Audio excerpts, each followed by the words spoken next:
Hello guys, it's my first night here in Pandan Antique and we are staying here in a very cheap, affordable hotel which is, it's not really a hotel but it's a lodging house. The name is Chiki's Seaside Inn. Sobrang mura niya po and it's only about 800 pesos for a night. Tapos ito na po siya. Oh, tingnan nyo. Very worth it siya. Very malinis. Maganda yung kama. Tapos ito yung CR mamaya. Pakita ko sa inyo yung CR paglabas ng kasama ko. Hindi lang kami kumuha ng aircon type. We only used fan kasi malamig naman yung panahon. And may TV na po siyang kasama. TV. Tapos 2 beds. Pwede naman tatluhan dito. Ay, napakamura niya lang guys. It's only 800 pesos. I advise you if you go here in Pandan Antique and kailangan nyo ng matutuluyan, this is the most cheapest I've seen so far in the place. Check natin yung sa labas kasi may kainan naman siya doon. Tapos ito, tingnan nyo guys. Oh, ayan. Diba? Pang sosyal. Sosyal yung kwarto. Sosyal yung ano nila.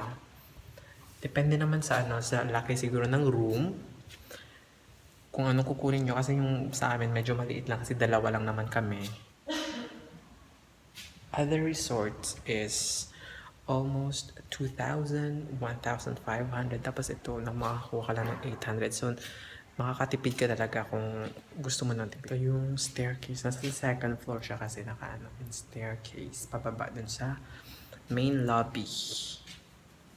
Tapos pwede ka rin magpaluto dun sa baba. May canteen naman sila. Magpapaluto ka lang. Then, you don't have to go anywhere. Kasi provided na rin dito. Bukas, umaga siguro, I can show you around. Kasi madilim na sa baba. It's already about 10 in the evening na dito. So, bukas, pupunta kami ng Malumpati Cold Spring. Kakala kami sa Pandan Antique. See you guys tomorrow. Good night. Bye! So, good morning guys. So, kakagising lang namin. And we ordered breakfast. So, itutur ko na kayo around this place. Ito na siya. Oh, ang ganda diba? Parang pang-social siya na na hotel pero na lodging house pero very cheap siya. Ayan guys. Oh, ito yung hall nila. Pwede kayong mag-conference or mag-meeting. Tutuloy natin yung dito naman guys yung yung parang sala nila. Oh, all wooden, di ba? Social. Naka-wooden table. Dito mga wooden yung mga gamit nila. Linis. Tapos, very affordable. Kaya, highly recommended ko siya. If you're planning to visit Pandan Antique and you're staying for an overnight, kahit isang gabi lang, this is a very nice place to stay. Ay, ipapakita ko pala sa inyo yung yung balcony. Yung balcony nila dun sa room namin, tsaka yung CR before tayo gumala. Hello guys, I'll show you to the CR para makita niyo kung gaano siya kalinis. It's very nice. Tile siya lahat. Yan. Yung toilet, de-flush na siya. May shower naman. Tsaka pwede din may balde tsaka tabo. And it's very clean. Tapos gusto ko yung color. Nakakalinis eh. Parang malinis talaga siya tingnan. And I'll show you the balcony. Punta tayo sa balcony sa labas. So, going outside here. Nakasilaw galing. Ito yung balcony niya. Oh, diba? Oh. Ayan. Balcony. Tapos, makita mo yung mountains. May view din sa paganda yung area. Tapos mga bahay na mga residences na dito sa sa likod. So, lilibot tayo dun mamaya sa baba. Before kami mag-breakfast sa dagat, pupunta din tayo para makita niyo yung mga view dun sa labas kasi ang ganda talaga niya. Ang ganda dito sa Pandan. So, come and visit. Kung yun yung outside, kita niyo ganyan. O yun. Yung mga balcony yan guys for every room. Ito siya yung entrance niya. Tapos, good thing is, meron siyang parking lot guys. If ever may mga cars kayo, private cars kayo or motorcycles na dala, may parking lot na provided.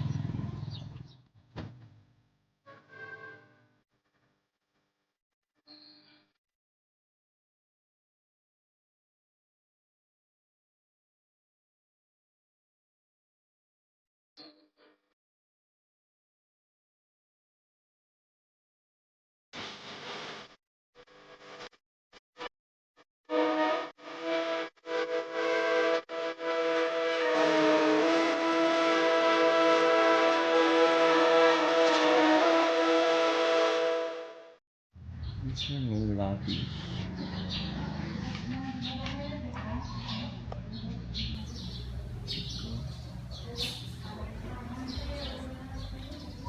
Tapos, ito, very good talaga siya for social distancing kasi kita mo naman guys, kung if ever na may mga party, gusto kayo mag-held ng party dito, ayan, may hall sila. May mga small cottages din.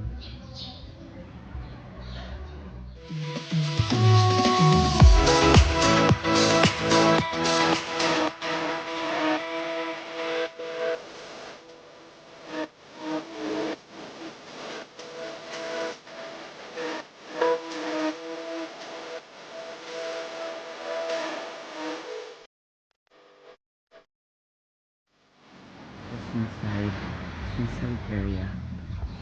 Tayo ito.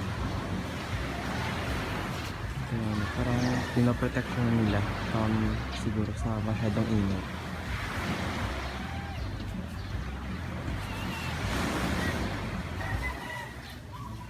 Tapos may mga cottages din kung gusto mong magstay sa beach. For example, paggabi, kung gusto mong magstay sa gabi dito. Stay here. Dito kami kagabi kasi na ganyan. Nagstay. Nagpahangin. May mga small cottages sila available beside the beach. Para marinig mo yung serenity ng mga waves. Kita mo naman ang view. It's very beautiful. Kasi Antique is known to be a place where the mountains meet the sea.